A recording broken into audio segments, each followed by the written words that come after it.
और रिश्तेदारों और मोहताजों और मुसाफिरों को उनका हक अदा करो, और फजूल खर्ची से माल न उड़ाओ कि फजूल खर्ची करने वाले तो शैतान के भाई हैं, और शैतान अपने परवरदिगार की नेमतों का कुफरान करने वाला यानी नाशुक्रा है।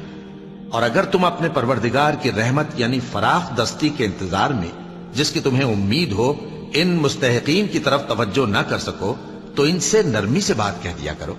और अपने हाथ को न तो गर्दन से बंधा हुआ यानी बहुत तंग कर लो कि किसी को कुछ दो ही नहीं, और न बिल्कुल खोल ही दो कि सभी कुछ दे डालो, और अंजाम ये हो कि मलामत ज़दा और हसरत ज़दा होकर बैठ जाओ।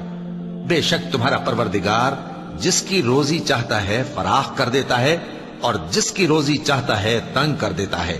वो अपने बंदों से खबरदार है और उनको देख रहा है। और अपनी औलाद को मुफलिसी के खौफ से कत्ल न करना,